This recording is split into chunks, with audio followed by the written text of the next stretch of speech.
Hi, and welcome back to Faith and Conviction, and I'm your host, Ray Harris.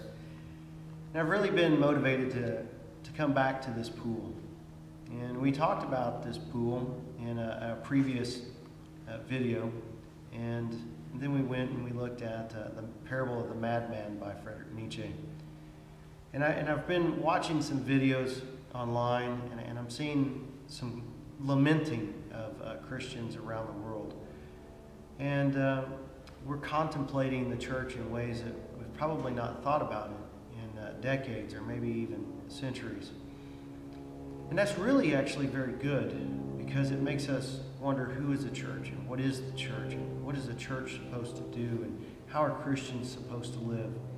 And this contemplation is actually not all that new. It inspired me to look at one of the prophets, and I think God helped bring this to mind as I was meditating on this. And I'm looking at Jeremiah today. And one of the things that we like to do is we like to study the Old Testament, and we like to look at the contexts of the ancient Israelite area. So when we get into this today, keep that in mind. But Jeremiah chapter 2, verse 13 really came to mind. And that's why we're back here in this area. It says, "My people have done two evils. They have forsaken me, the fountain of living waters, to hew out for themselves cisterns, cracked cisterns which do not hold water." And I find that statement very powerful, because a cistern in that area of the world is a place that's dug out into the ground, and it's a place to collect rainwater. And what they would do is they would line it with a type of plaster. And the unfortunate thing is as the cisterns would age or be baked by the sun, the plaster would crack and the water that they had collected would run out. Which in many ways is what we might consider a pool like this, because when you look at the wall here of the pool, it has like a type of plaster in order to keep the water here. And while this pool is not in use because of choice, you can still see how age is beginning to affect this. And so when God is talking through Jeremiah here and inspiring him to leave these words for Israel and then us as the church, he says, "My people have done two evils.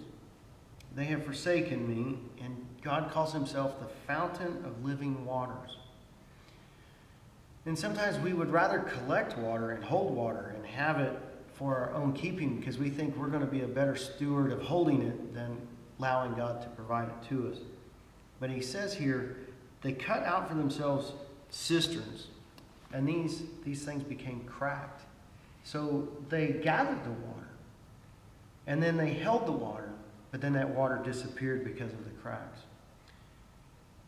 It is an unfortunate thing when we look at what we do as people, and we look to God to provide for us, and we trust him, but yet then we use our own hands to go around his blessings. And God has said he would provide the early rains and the latter rains. And sometimes we don't always trust that he's going to provide, but we need to trust him in that. But as I was meditating on this, one of the things that came to mind was Jesus with the lady at the well in John chapter 4. And he talked about how you could reach down there and get that water. And he said to her, "Whoever drinks of this water will thirst again.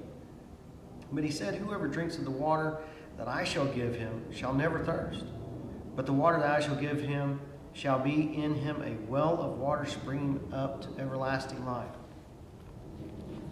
How is that not any different than what Jeremiah was saying? See, our Messiah is teaching us the exact same thing.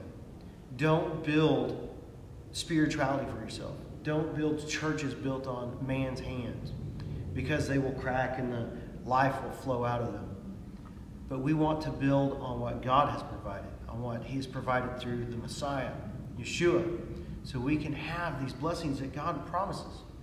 It's a great thing to trust in God, and he asks us to reach out to him in faith, because he says he is the fountain of living waters for provided through the Messiah. Trust in Him. Gain strength from Him. He will provide for your needs, and He will help you have a church have greater life. He will have you, even your own life, to have greater zeal, a greater joy. He will help you be able to endure the fiery darts of the adversary. We hope today in some way that this journey has helped build your faith and build your conviction.